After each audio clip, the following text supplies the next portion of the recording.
Hello friends, आज हम 19 तारीख के फर्स्ट शिफ्ट के पेपर को सॉल्व करेंगे। तो चलिए पहले क्वेश्चन के साथ शुरू करते हैं, जो कि आपको जंबल्ड ऑर्डर में जो वर्ड्स हैं उनको एक मीनिंगफुल ऑर्डर में करने को कह रहा है। तो पढ़ के देखते हैं। हाउएवर से शुरुआत होती नहीं तो हम देख सकते हैं यहाँ पे डी डी डी माने डी से शुरुआत होने की ज़्यादा चांस है, इसे काट दीजिए स्ट्रेट अवे। अब डी ए से भी दो शुरू हो रहे हैं, पढ़ के देख लेते हैं। तो house sparrows can be found in most places with and without houses और अदर स्ट्रक्चर्स। ठीक है, हाउस स्पैरोज जो हैं वो घरों पे या वैसी भी जगहों पे जहाँ पे कोई पर्टिकुलर स्ट्रक्चर नहीं है वहाँ पे पाए जाते हैं। ठीक है, इसके बाद अगर आप ए के साथ जाए, however their population is declining nowadays due to noise pollution. ठीक है, एक तो ये लाइन है और एक it is one of the most common birds along with other two species, the European starling and the rock pigeon. तो ये ज़्यादा अप्रोप्रिएट है ऐसा लग रहा है, क्योंकि ये लास्ट में हाउएवर वाला पार्ट आता है, तो इसीलिए हम ऑप्शन नंबर फर्स्ट और सेकंड को भी डिलीट कर सकते हैं। तो ऑप्शन थर्ड ही आपका करेक्ट आंसर बन जाएगा। अब इसको फ्रेम करके देख लेते हैं। तो पहला पार्ट जैसे मैंने बताया, हाउस पैरोज जो है वो कहीं भी बहुत सारी जगहों पे पाए जाते हैं, हाउस भी हो सकते हैं और दूसरे स्ट्रक्चर्स पे भी। दूसरा क्या कह रहा है कि ये बहुत कॉमन बर्ड है, दो कॉमन स्पीशीज है, एक यूरोपियन स्टार्लिंग और दूसरी रॉक पिजन। तीसरा क्या कह रहा है, their constant presence outside our homes makes it easy to overlook them. Constantly हमारे घर के बाहर रहते हैं तो हम इसमें ध्यान ही नहीं देते। लास्ट में क्या कह रहा है, however their population is declining nowadays due to noise pollution. लेकिन नॉइज पोल्यूशन की वजह से उनकी पॉपुलेशन कॉन्स्टेंटली गिर रही है। तो ऑप्शन थर्ड करेक्ट है। अगले में चले तो आपसे वन वर्ड सब्सटीट्यूट करने को क्या है, पढ़ के देखते हैं।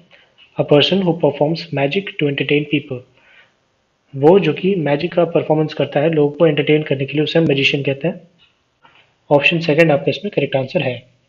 बाकी के शब्द देखिए तो अल्केमिस्ट क्या होता है, वो जो अल्केमी करे, मतलब कि पत्थर को गोल्ड, पत्थर से गोल्ड बनाने वाली जो वो होती है। पामिस्ट क्या होता है, जो आपके पाम को देखे, फॉर्चून देखे आपके हाथ को देखते हुए। और एंजल, एंजल मतलब क्या होता है, एक स्पिरिचुअल बीइंग है ना, मतलब एक मैसेंजर ऑफ गॉड की तरह जिसे ट्रीट किया जाए उसे आप एंजल कहते हैं। तो सेकंड करेक्ट था। आगे चलते हैं। क्वेश्चन नंबर थर्ड में आपसे एक्टिव वॉइस में कन्वर्ट करने को कह रहा है, सेंटेंस को पढ़ के देखते हैं। Data is being collected by the researcher. Researcher data collect कर रहा है। तो देखिए यहाँ पे बीइंग आया है और इज है, हमारे प्रेजेंट की बात हो रही है और कंटिन्यूस की बात हो रही है। तो आपके सेंटेंस में आईएनजी वाला पार्ट तो होना ही चाहिए और इज भी होना चाहिए, हैज हैव होना ही नहीं चाहिए। देखिए यहाँ पे है इसलिए ये गलत है, यहाँ हैज है इसलिए ये गलत है, यहाँ विल आ गया जबकि हम प्रेजेंट की बात करें तो ये भी गलत है। ऑप्शन फर्स्ट आपका इसमें करेक्ट आंसर होगा। The researcher is collecting data. अगले पे चले तो इटैलिसाइज सेगमेंट को की सेम मीनिंग वाला शब्द बताने को ये बता रहा है। तो यहाँ इटैलिसाइज कुछ लग तो नहीं रहा है, लेकिन अब ब्लेसिंग इन डिस्गाइज यही है जिसके बारे में पूछा जा रहा है, पढ़ते हैं। His illness became a blessing in disguise when he married his nurse. उसकी जो इलनेस थी वो एक ब्लेसिंग इन डिस्गाइज के तौर पे आई, क्योंकि क्यों हुआ ऐसा, जैसे वो बीमार पड़ा तो वो हॉस्पिटल गया, हॉस्पिटल गया तो वहाँ पे जो नर्स मिली उसी से उसे मोहब्बत हो गई और उसी से उसकी शादी हो गई। तो क्या हुआ, वैसे तो ये बीमार पड़ना एक्चुअल में बुरा था, लेकिन वो उसके लिए फायदेमंद साबित हुआ। उसे आप कहते हैं blessing in disguise, an apparent misfortune that eventually has good results. Option third आपका इसमें करेक्ट आंसर है। आगे चले तो क्वेश्चन नंबर फिफ्थ आपसे पैसिव वॉइस में कन्वर्ट करने को हो रहा है सेंटेंस को, पढ़ते हैं। The cashier had finished the assigned task on time. Cashier ने जो उसको टास्क दिया गया था उसे टाइम के अंदर अंदर खत्म कर दिया। यहाँ पे हैड दिया हुआ है, मतलब आपके साथ आपके आंसर में हैड बीन आना चाहिए, जहां मिल जाए वही आंसर। हैड बीन यहीं पे है बस, तो यही आपका आंसर है। The assign task had been finished by the cashier on time, बाकी सब गलत है। अगले में अगर आप देखें तो अंडरलाइन सेगमेंट को करेक्ट करने को कह रहा है, अप्रोप्रिएट ऑप्शन से सब्सटीट्यूट करने को कह रहा है। His house is smaller than you, than yours होगा यहाँ पे, than yours. Option number second आपका इसमें करेक्ट आंसर होगा। आगे चलते हैं। क्वेश्चन नंबर 7 में आपसे स्पेलिंग एरर पूछ रहा है, पढ़ के देखते हैं। तो पढ़ते हैं। She try to manoeuvre her trolley around people. मतलब वो अपनी जो ट्रॉली है वो लोगों के अराउंड स्किलफुली घुमाते हुए निकाल रही थी। मनूवर यहाँ पे शब्द है टू डू समथिंग स्किलफुली, मतलब चीज़ों को एक ट्रिक के जरिए करना, मतलब एक थोड़ा सा स्किल लगाते हुए चीज़ों को और बेहतर तरीके से करना। तो यही सेंटेंस करेक्ट भी है यहाँ पे, जिसमें कोई स्पेलिंग एरर नहीं है, मनूवर की सही स्पेलिंग लिखी हुई है। बाकी अगर आप देखें तो इसमें लिटर्जी की सही गलत स्पेलिंग की है, LITURGY होता है। लिटर्जी मतलब रिलीजियस प्रेयर। एनोमली मतलब होता है किस तरह की विसंगतियाँ, सही स्पेलिंग होती है ANOLAGY, एनोलॉजी कहते हैं उसे। और अगर आप थर्ड वाला देखें तो यहाँ एंटरप्रेन्योर गलत लिखा हुआ है, इसकी सही स्पेलिंग होती है ENTRE, एंट्रीप्रीन्यूअर। तो यहाँ पे ये सही स्पेलिंग होगी इसकी। इस वाले पार्ट में गलती है, यहाँ यू पहले आ गया, यहाँ पे ई आएगा फिर यू आएगा। तो ये था आपका फर्स्ट वाला, आपका इसमें करेक्ट आंसर था। अगले में एंटोनिम पूछ रहा है शब्द डेजोलेट का। तो डेजोलेट मतलब होता है कोई बहुत ज़्यादा उदास हो, तो उसे आप डेजोलेट कहेंगे। तो उसके लिए करेक्ट एंटोनिम हो जाएगा फेस्टिव, बहुत खुश, जॉयस। एल्यूसिव मतलब होता है सजेस्टिव या मतलब संकेत देना किसी तरह का। मेलनकली, सैडनेस, ग्लूमी। और फ्रूगल मतलब कि कंजूस, माइजर। फोर्थ करेक्ट था। अगले में आपको वन वर्ड को सब्सटीट्यूट करने को कह रहा है। तो अ person who is kept captive for fulfilment of demands of money और कंडीशन। किसी आदमी को अगर हम बंदी बनाकर रख लें, किस लिए, जब आपकी कोई डिमांड हो पैसे से रिलेटेड ना, या कोई कंडीशन हो, तो उसे आप हॉस्टेज कहते हैं। जैसे फ्लाइट हाईजैक होते हैं तो हॉस्टेजेस को रखा जाता है बंदी बना के अपनी डिमांड्स पूरी करने के लिए। इंट्रोवर्ट मतलब जो होता है जो कम बोलता हूँ, अंतर्मुखी, ज़्यादा बात ना करना चाहता हूँ। हेरेटिक मतलब होता है जो थोड़ा सा विधर्मी टाइप का पर्सन हो, अनकन्वेंशनल बिलीव्स हो जिसके। और हर्मिट मतलब एक तरह का साधु। फर्स्ट करेक्ट था। 10th क्वेश्चन आपसे एंटोनिम पूछ रहा है शब्द कैप्रेशियस का। कैप्रेशियस मतलब था समथिंग विच इज अनस्टेबल, तो उसका हो जाएगा स्टेबल। पढ़ के देखते हैं। Share market prices have remained stable for weeks, second correct है। वॉलेटाइल मतलब something which is not stable, unstable जो। फिकल मतलब चेंजेबल, वीक। और मिस्चीवियस मतलब कि शरारती, तो सेकंड करेक्ट है। अगले में आपसे एंटोनिम पूछ रहा है शब्द डार्क का। डार्क मतलब अंधेरा, तो ब्राइट मतलब उजाला। ऑप्शन सेकंड इसमें करेक्ट है। Evening gets dark very early in this cold weather. ठंड के समय में जो शाम होती है जल्दी अंधेरा हो जाता है, वही चीज़ कह रहा है। ग्लूमी मतलब होता है सैड। शैडोई मतलब जहाँ पे बहुत ज़्यादा शैडो हो या छायादार हो। और डिम मतलब जो फेंटली लिट हो, बहुत ज़्यादा उजाला ना हो। सेकंड करेक्ट है। नेक्स्ट में आपसे सिनोनिम पूछ रहा है शब्द डिटरमाइंड का। डिटरमाइंड मतलब क्या होता है, दृढ़ संकल्पी, है ना। तो उसके लिए सिनोनिम क्या हो जाएगा, रेजोल्यूट। इसका मतलब ये होगा फर्म या डिटरमाइंड। लोथ मतलब होता है टू हेट समवन। हेजिटेंट मतलब जो झिझके चीज़ों को कहने में। और फॉल्टरिंग मतलब होता है फिर से हेजिटेंट, जो झिझके, डगमगाए। तो फोर्थ करेक्ट था। अगले में चलें तो थोड़ा सा ऊपर कर लेते हैं। तो क्वेश्चन नंबर 13 देखिए, आपसे अप्रोप्रिएट सेगमेंट को फिल करने को कह रहा है इन जगहों पे। पढ़ते हैं। दो Sheela loves watching horror movies. Normally Sheela को हॉरर मूवीज पसंद है। इसके बाद dash dash dash she rented another romantic today. पढ़ के देखते हैं। दो she watched horror movies so much so that and to her surprise. देखिए ये विसंगति आ रही है इसमें, चीज़ें रिलेट नहीं कर रही, तो ये गलत है। सो she rented the latest romantic, अब यहाँ पे हॉरर मूवीज है और यहाँ रोमांटिक मूवी की बात करी, तो इसीलिए ये भी गलत सेंस दे रहा है। आगे बढ़ते हैं। She plan to try something different yesterday. आमतौर पे तो वो हॉरर मूवीज देखती थी, लेकिन येस्टरडे उसने, पिछले दिन उसने कुछ नया ट्राई करने का सोचा।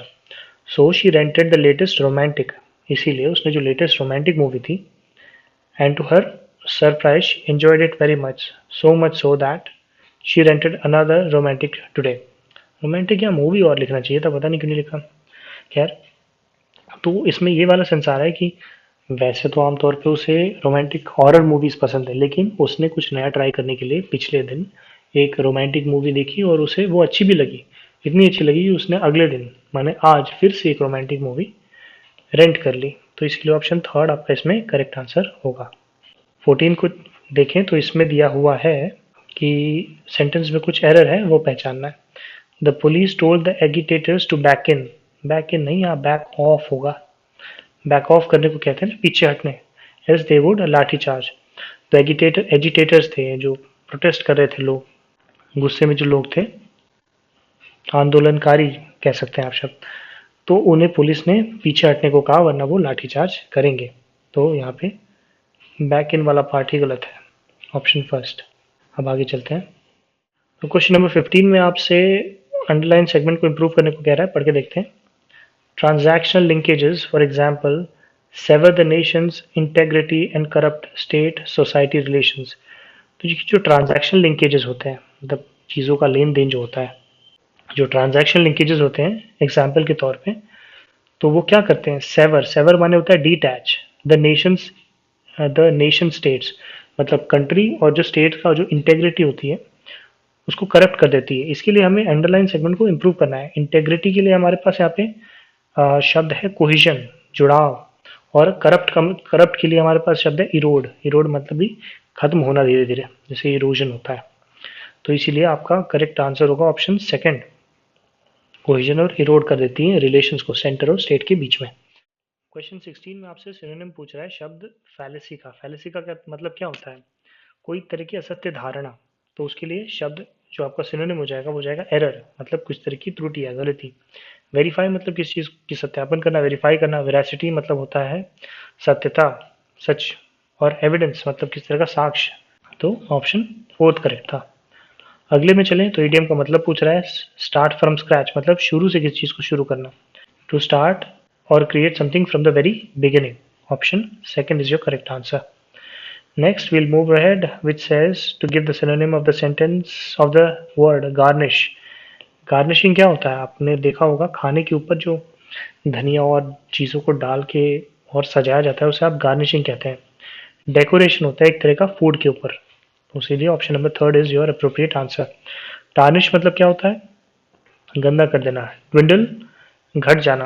और ब्लिमिश दाग लगना। थर्ड करेक्ट था।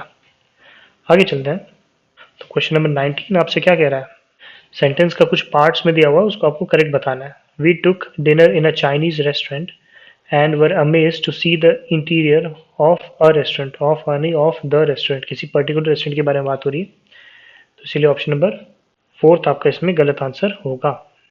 और ऑप्शन नंबर क्वेश्चन 20 पे चले तो आपसे इनकरेक्टली स्पेल्ड वर्ड पूछ रहा है। तो यहाँ पे fundamentals of every subject need to be learned on priority basis. तो यहाँ पे फंडामेंटल्स देख सकते हैं आप, यहाँ गलत लिखा हुआ है, TFUNDAMENTALS होता है, यहाँ पे ई लिखा हुआ है, ये गलत है। फंडामेंटल मतलब क्या होता है, मूलभूत चीज़ें, है ना। अब इसके बाद हम चलते हैं पैसेज पे। तो यहाँ से हमारा पैसेज शुरू होता है, तो पढ़ते हैं, थोड़ा सा ऊपर कर लेता हूँ मैं ताकि आपको दिखाई दे। ठीक है, तो यहाँ से शुरू करते हैं। When Oceania cruise banks moved to Ohio from New Zealand dash years ago। तो यहाँ पे क्या लिखा हुआ है, several years ago, immense, enormous या particular। तो several यहाँ पे सबसे अप्रोप्रिएट होगा, काफ़ी सालों बाद, काफ़ी। immense मतलब तो वेरी लार्ज होता है, enormous मतलब ये ह्यूज, और particular मतलब स्पेसिफिक, तीनों ही कॉन्टेक्स्ट के बाहर है, इसलिए ऑप्शन फर्स्ट करेक्ट होगा। ये ओशिया क्रूज बैंक जो थी, ये जो ओहायो से न्यूजीलैंड गई बहुत साल बाद, तो क्या हुआ, she was overwhelmed by the logistics of uprooting her life. मतलब वो अपने जो लाइफ को एक जगह से दूसरी जगह ले जाके चली गई थी, उससे काफ़ी वो ओवरवेलम्ड हो गई थी। आगे क्या हुआ, but cruise banks a Denison university professor and a single mom who is also my neighbour and friend. लेकिन होता क्या है, लेकिन बाद में जो भी स्पीकर है वो कह रहा है कि जो क्रूज बैंक्स जो कि डेनिसन यूनिवर्सिटी में प्रोफेसर थी और एक सिंगल मॉम भी थी, वो उसकी नेबर थी। फिर क्या हुआ, was dash to find a house next to a public elementary school. तो क्या हुआ होगा, पब्लिक एलिमेंट्री स्कूल उनके घर के बगल में था, तो उस चीज़ से उसे क्या, उन्हें क्या हुआ होगा, खुशी हुई होगी, ऑब्वियसली रिलीव्ड हुई होंगी, क्योंकि वरना फिर दूर ले जाना पड़ता बच्चों को पढ़ाने के लिए। तो ऑप्शन फोर्थ। डिस्ट्रॉट मतलब यहाँ पे आपका हो जाएगा डीपली अपसेट।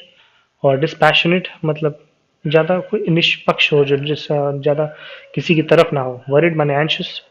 आगे चलते हैं, इसमें लिखा हुआ है she assumed that she would be able to walk to pick up her daughter a needed convenience given that she didn't yet have a car. वो इस बात से खुश थी कि जो स्कूल है वो बगल में है, तो पैदल जाके बच्चे को ले आएंगी, क्योंकि अभी उनके पास फिलहाल कोई कार है नहीं। फिर आगे क्या होता है, पढ़ते हैं। Unfortunately when she went to register her daughter for kindergarten, she was met with an dash surprise। आगे बताती वो है कि अनफॉर्चुनेटली जब वो रजिस्टर करवाने जाती हैं, अपने बेटी का दाखिला कराने जाती है, तो उन्हें एक सरप्राइज मिलता है। कैसा होता है? Agreeable surprise. अब ये आगे पढ़ेंगे तो पता चलेगा।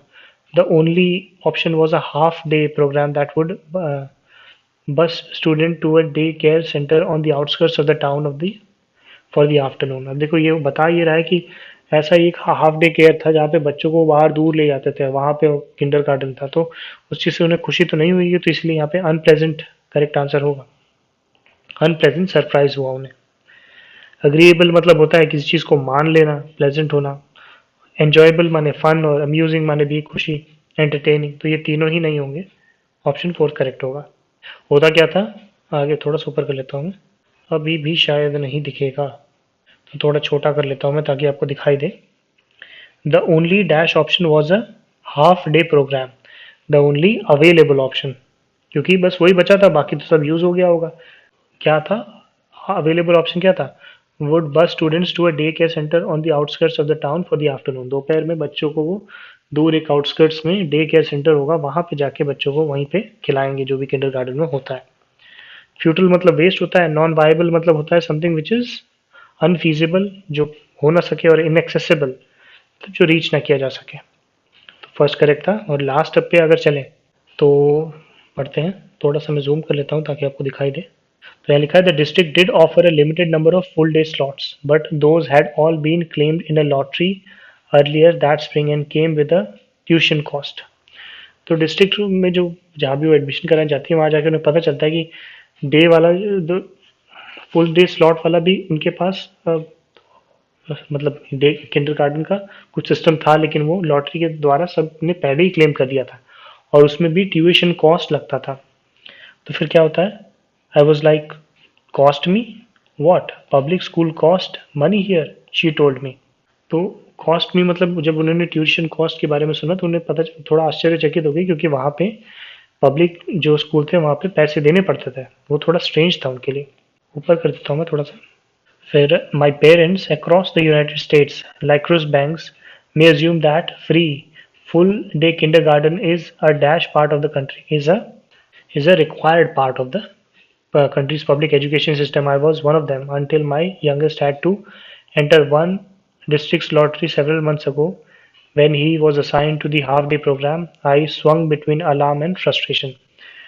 तो मतलब उसके जो जो स्पीकर है उसके पेरेंट को भी यही लगता था कि एक फ्री प्रोग्राम होता है बच्चों को, मतलब स्टेट की तरफ से, कि वो जाके वहाँ पे पढ़ाएंगे, मतलब किंडर गार्डन में पढ़ने जाएंगे और वो फ्री प्रोग्राम होगा। लेकिन बाद में जब जो स्पीकर उसे खुद को अपने बच्चों के एडमिशन कराना पड़ा, तो उसे दूर डे के हाफ डे वाला केयर ही मिला, और उसे भी बार बार आना जाना में उसमें फ्रस्ट्रेशन होता था। तो सेकंड आपका इसमें करेक्ट आंसर था। इन एसेंशियल मतलब होता है कोई चीज़ जो ज़रूरी ना हो, और सीजलेस मतलब जो चीज़ रुके ना, डिसअप्रूव मतलब जिसे अप्रूव ना करे। तो सेकंड करेक्ट था।